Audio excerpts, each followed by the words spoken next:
My wife cheated on me, and instead of acting publicly emotional, I got the most satisfying soul-crushing revenge imaginable. I calculated everything and engineered a scenario so that she would have to give me the house, the kids, pay me child support, and subsidize the cost of my living for the rest of her life. And my plan ends with my kids seeing me as a saint and her as the evil one. Here's what I did. Subscribe to Am I the Jerk on YouTube and hit the bell to turn on notifications. This all happened to me a few years ago. I told a friend the story of my divorce and I was told to share. We started a few years ago. I thought we were happy. We were your usual suburban professional couple. Financially secure, healthy, good adult life, 2 kids, a 14-year-old daughter and a 9-year-old boy at the time. I thought we had a healthy social life. We were going through one of your typical married couple rough patches. Both of us were working long hours, not spending enough time with each other. We were going through some developmental problems of my son and tensions in the house were running a little high. I noticed that she was spending a lot more time on her phone texting with her girlfriends. I didn't think much of it. I started making a much more concerted effort to get out of work when I could, help around the house, and be more emotionally available. But over the course of a few weeks, the gulf just kept getting wider. I ended up accidentally finding some messages when I charged an old iPad for my son to use. Her Facebook Messenger was still logged in, and there were a lot of highly questionable messages with a guy from her hometown, who all called Jim Bob Cooter, or JBC for short. The messages weren't completely inappropriate, but I could tell there were quite a few missing based on the times and the context of the messages. I made a mental note to keep an eye on this and went about trying to fix things up. The next day, I took the day off to knock out some projects that I thought would make her happy and left her some sweet notes reminding her how much I appreciated her, but she was once again in the corner of the living room texting her girlfriends. I took the boy's iPad to the office, opened up Facebook Messenger, and watched in real time as my wife tore me down. Her and JBC were making fun of me. All of my flaws, insecurities, and secrets I entrusted to my partner were now fodder for her and JBC. Not only that, but while there wasn't outright sexting, there was a sexual undertone to the whole conversation, especially when she was bashing my performance in the sack. I managed to take some screenshots but missed a good bit of the messages because as the conversation was unfolding, she was deleting them. I wasn't emotionally capable of confronting her. I stayed in the office until she was asleep and had a couple of drinks. I took off work the next day and spent some time soul-searching, drinking, and trying to figure out what to do. The wife came home and wanted to know what was wrong, and I just copped out and told her I had a bad day. A couple minutes later, I was watching the iPad as the train wreck kept unfolding. So began a couple of solid weeks of taking screenshots, drinking, and detaching myself from the relationship. I knew there was no going back from this. The messages were now overtly sexual with my wife completely into it, and JBC was sprinkling in I love yous. I consulted a lawyer and I got my options and started moving forward. Here's where everything got absolutely surreal. Watching the messages, I found out JBC was coming to town to spend a weekend of quality time with my wife in a pretty nice hotel. I was missing a good bit of the information. They must have had a phone conversation about it at some point, but I was able to infer enough to get the when and where. And sure enough, the next day, the wife is bothering me up and wanting to take a spa weekend with the girls just to relax. And when she gets back, we can really focus on our marriage. I go with it all the way. It's the greatest idea she's ever had, and I'll do anything to get us back on track. I get with the lawyer and have him draft a strong separation agreement stating that she would move out, she would get weekend visitation, no child support in the interim until the divorce is final. Then I sit through the most agonizing 2 weeks of my life. After all this, most of my feelings for her are completely gone. I'm just seething with anger like I've never felt before. D-Day arrives. I take the day off work. I withdraw half of any money in any bank accounts we are joint on, leave her half alone. I had already redirected my paycheck to a new bank. I close our money market account and get a cashier's check for her half and deposit my half in my new accounts. I stop at Office Max and print out about 75 pages of Facebook Messenger screenshots, and then I kill time because I don't want to be at home. She texts me that she's taking off and that she loves me. I tell her to have fun. I show up to the hotel at about 8:30 and call the wife's phone from the lobby. It goes straight to voicemail. They're probably already at it. Whatever. I walk up to the front desk and ask if I can use the phone to be connected to JBC's room. It rings 3 times and he picks up. Hello? JBC, can you send my wife down to the lobby, please? I don't know what you're talking about, bro. Okay, then I guess I'll have to call Mrs. JBC and get her down here. Totally a bluff. I knew he was married and I knew her first name, but that was about it. JBC starts shuffling in a panic. You got 5 minutes. Click. Not even 2 minutes later, my wife comes walking out of the elevator looking a little flustered. I sit her down in the corner of the lobby. She starts spewing her nonsense, saying that it's not what it seems and blah blah blah blah blah. I tell her I'm not here to argue. The things that are said in this pile of papers are what's going on. The only way that I'm not giving a copy of this to our daughter, your parents, and emailing it to everyone we know is if you move out immediately. My wife was very prideful. My daughter was going through a rebellious teen phase, and her knowing probably would have forever killed their relationship. My wife was also her parents' golden child, and she was always worried about what they thought of her. I didn't have much leverage, and shame was my only card to play. Also, because her professional life is built up around her image, I knew that she would protect that at all costs. She starts sniffling and mumbling. Then I say, "This is a check for half of the money in the money market account. I've withdrawn my half of the money from all the other joint accounts. You should have more than enough to get a place." She starts to cry a little. I could almost see the different thoughts and waves of emotions going through her, but now was the time to keep pressing. I then say, "Here is a separation agreement that I think is more than fair considering what's going on. I'm going to need you to look over this, sign it, and leave it at the house when you've got your stuff. Do you want to look through these screenshots?" "No." "Okay, go have fun with JBC. Do not come back to the house or I'm going to send this," holding up the ream of screenshots, "to everyone." I bounce out of the lobby and I can hear her start to have a breakdown. I get to the car and drive off to a parking lot and have my own crying rage fit. Previously, I would have cried in front of her and yelled and whatnot, but I managed to get my act together enough to pull it off. I don't know what she did that night or over the weekend. She texted and called over and over wanting to talk. I just turned the phone off, and by the time Monday afternoon rolled around, there were movers getting her stuff and she delivered the agreements. I let her have a talk with the kiddos, basically saying mommy and daddy need some time apart, we still love you, etc, etc. Standard divorce talk. After a week, she wants to have a real talk for the first time. I oblige her because I've already got my stuff together and I've got an idea of what I want, but I should hear her out. She's so sorry. She wants another chance. She wants her family back. She'll do anything. She's on her knees crying into my lap. I have no intention of ever taking her back, but I tell her she needs to set up marriage counseling on her own time at a time that works for me. I tell her that I can't live with her, but she should be around the children to try and maintain a relationship with them. So starts our new normal of her coming over to the house, cooking and having dinner with the kids 3 nights a week. She always saved me a plate. I made myself scarce. Her cleaning the house and doing the kids' laundry, and then heading back to her place. We went to counseling. It consisted of her working through her issues with a therapist, trying to figure out why she did it, her begging for forgiveness, and me stoically playing the victim. I was never going to give her another chance. All I wanted to do was kill time, establish myself as a primary caregiver to the kids, and establish her as not having residency in the house. After a few months, I go to my old therapist and I get diagnosed with depression and PTSD. I ask my work if it's possible to go part-time for the foreseeable future to deal with personal issues, and it's no big deal. After 6 months of therapy, I told her that I couldn't forgive her right now, and that I wanted an amicable divorce, but she is still the love of my life, and maybe someday we could give it another try. She was devastated, but agreed to the divorce if I promised to try again someday. Once the divorce was filed, I needed the kids to want to stay with me. I left a Google search for how to survive your wife's infidelity up on the shared PC at home, and I left some printed out infidelity articles not so hidden in the kitchen. My daughter found them and came to me crying. I told her she wasn't supposed to find those, that mom made a mistake, that mom still loves her, and that I would always be there for her. My daughter, who used to hold my wife in such high regard, now wouldn't talk to her without screaming, and it crushed her. Not surprisingly, when the court needed statements from the kids a few months later, little brother followed big sister's lead and they both wanted to stay with dad in the house that they grew up in. When the divorce was finalized, I got the house. I had to buy out some of her equity, but that's okay. I got primary custody of the kids. I got awarded generous child support due to the difference in our incomes due to me working part-time. And now, for the last 2 years, I've gone to live in the house with my kids, work part-time, and get the now ex to subsidize it for me. And when she takes the kids over the weekends, I get to have my fun with Tinderellas and some friends with benefits that I've cultivated. In the eyes of my kids, I'm the patron saint of fatherhood for taking the high road and always being there. In the eyes of my ex, I'm the one that got away that she will always pine for, and I get the bonus of having her come over for friskiness whenever I wanted by dangling that carrot of maybe getting back together in front of her, but that is never going to happen. So was I the jerk for how I handled getting cheated on by my wife? The original poster here basically pulled out the Uno reverse card. I don't think you can really ever recover from being betrayed in that way and being hurt that badly, but somehow you was able to look beyond that and try to salvage anything that remained. One thing I will say say is, the original poster is obviously the victim here. He was hurt, he was betrayed beyond belief, and basically she was trying to make him out to be the fool. But the one thing that doesn't really sit right with me, even though she is the one who damaged the relationship, is the way that the OP handled the situation with the kids. Yes, she did break her promise to you, but that doesn't mean that all bets are off. It sounded to me like it was an understanding that she agreed to his terms, he doesn't blast her to the kids about what happened. But instead of having that next conversation, he strategically laid everything out for them to find it, so that way he could absolve himself of saying, well, I didn't tell them. But it's kind of like this version's equivalent of lying by omission. I think the kids should have a right to know, but the whole point of it was to talk about it together. At least that's what I would assume the wife would have wanted. That's the whole reason why she signed that paper, not to never tell the kids. If that was the case, it wasn't clear. It just felt a little manipulative to the kids. But I know not everyone's going to agree with that. I know a lot of you guys probably think that he was totally in the right to do so. But anyway, besides that, this was wild. You rarely ever hear of a story working out like this. Usually it's somebody that cheats in a marriage and somehow miraculously ends up with all the prosperity to follow afterwards. The person they cheated on has to fund their lifestyle for whoever they're continuing to be with after the marriage is even over, through alimony or through divorce payouts, you name it. I think most people probably wouldn't have even understood to do this in the first place, so it makes me wonder if the lawyer is one who told him how to do all this. Like I said a second ago, I don't think this guy will ever fully recover from this. He was going above and beyond trying to save this marriage by leaving work early when it was probably pretty difficult to do so, only to have her talking to some other guy behind his back in secrecy. And then not only that, but to physically act on it. She went to the hotel. She was in the room. It wasn't some theoretical cheating. She was actually there. But let me know how you guys see this situation. Do you think that what he did here was going too far, or do you think everything was totally justified? Let me know your thoughts down below, and jerk or not a jerk, and why. An HOA scams its residents for over 10 years before one person who moves in finally fights back. Here's what happened.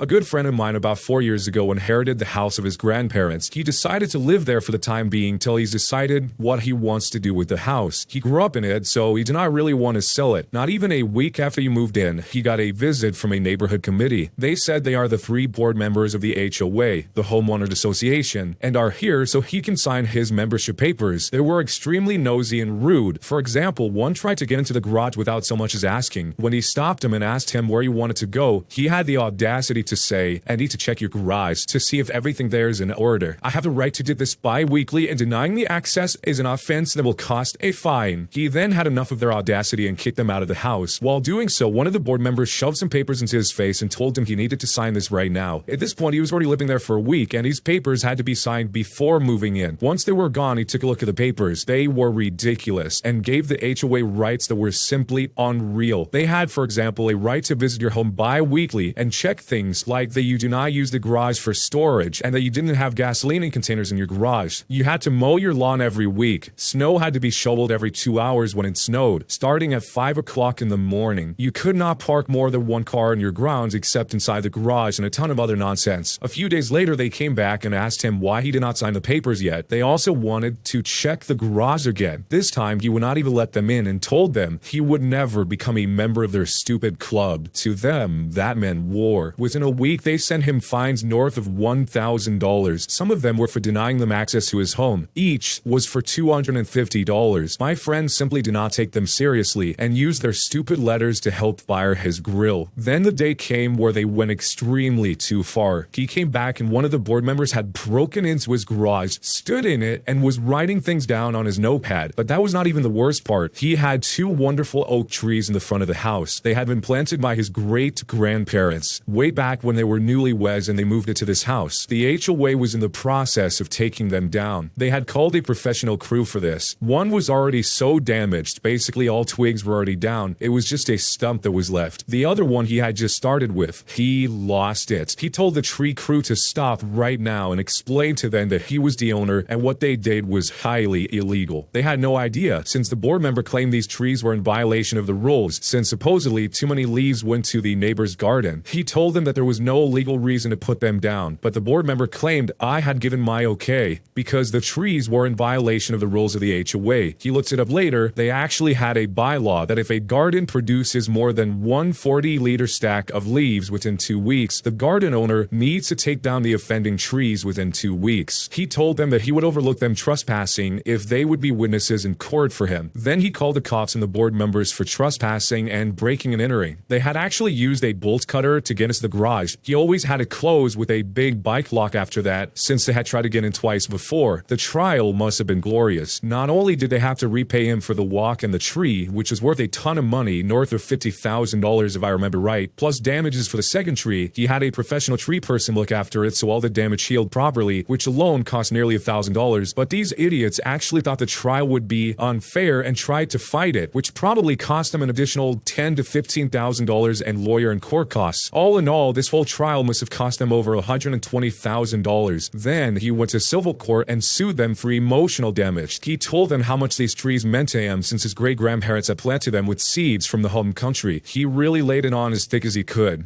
Plus, he felt threatened by the HOA and can hardly sleep because he always fears that they're trying to get into his house. The court actually bought it and gave him $500,000 plus the cost for a state-of-the-art alarm system so that he can feel safe again in his own home. So put all together, he cost the HOA nearly $750,000. They had to file for bankruptcy and get a person to check the books so my friend would get his money. And the best part is safe for last here. The mediator found out that these three guys had been defrauding the HOA for well over 10 years and were giving out as many fines as they possibly could so that they could use it to bolster their income. All three had to sell their houses so they could pay out my friend. Now, he is, for most people, one of their favorite people living there, and he constantly gets invited over for grilling and whatnot. You see, most people never wanted the HOA in the first place, but the board members practically forced them to sign the contracts, claiming that it would not be optional, and if they did not sign before moving in, it would be a $500 fine. Only 6 of the over 50 members actually wanted this HOA, and people think this is because they got a part of the action as a reward for spying out their neighbors to find violations. So, was this going too far or was it justified? Was he the jerk? This was pretty crazy, and in most of these HOA scams, the HOA rarely ever ends up getting caught, and even if they do, they generally don't get this type of extreme punishment where they're sued and fined from every direction. And the fact that they uncovered they've been doing this fraud for over 10 years is kind of crazy. It sounds like a situation where they made some extra money, didn't get caught, decided to do a little bit more, didn't get caught, decided to do a little bit more, again and again and again for 10